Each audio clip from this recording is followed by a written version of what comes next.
So, a very good evening to everyone. Let us discuss something, like the transient nature of this world, or you can say the impermanent nature of this world. How impermanent it is, how much. Okay.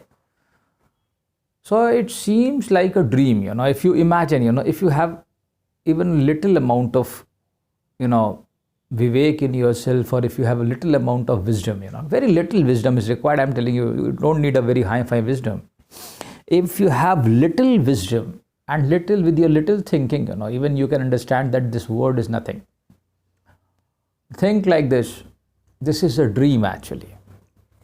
It is like, you are sleeping, आप सो रहे हो, आपको एक सपना आया, आपने सपने में कुछ देखा और आपने उस सपने को देखने के बाद पाया कि वो सपना थोड़े समय बाद आप उठे, आपकी नींद से सपना टूट गया. So this world itself is a dream of the supreme mind, so it's a transient one, and it is completely impermanent. There is no permanency. It is only a temporary sort of arrangement what is being done by, you can say Maya or whosoever it has created it, although the creator is supreme, but it is done by nature only, So the point is,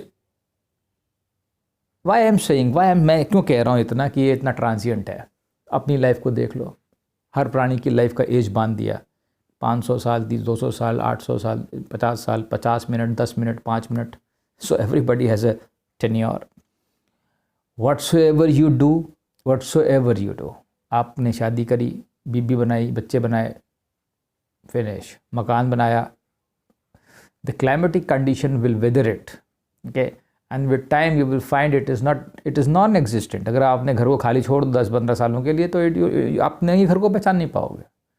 It will become so weird. So climatic condition, every time it is like this. So then at civilization level you will find that yes, civilizations do come, they move, they come, they move, they come, they move. So this world is like a hotel, I hope, for everything, whatsoever material even is there is. अगर सोना भी है तो वो भी impermanent ही है, थोड़े समय में लगता है वो भी गायब ही हो जाता है यहाँ से. Okay, then what is the cause of worry? Then what is, हम इतनी चिंतित हैं क्यों, हमारे इतनी समस्याएं हैं क्यों, इतने घबराए हुए क्यों हैं कि हम कुछ खो दे रहे हैं, हमें कुछ मिल जा रहा है, हम इतने खुश हो जाते हैं कुछ मिल गया, जबकि आपको मालूम है कि वो आपके लिए नहीं है. तो यही खूबसूरती बनाई गई है.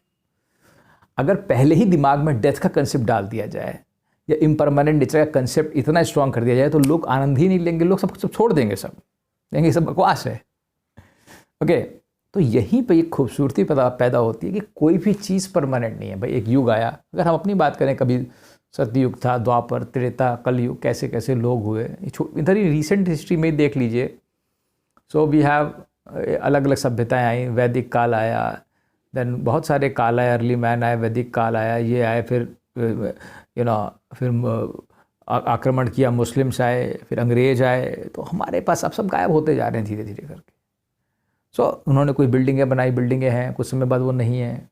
हमने भी बिल्डिंग बनाई, कभी किसी ज़माने में कुछ मंदिर बनाया, कुछ ने कुछ बनाया. Everything is washed of, so the point is it is so much transient, and क्षणिक जिसको कहते हैं.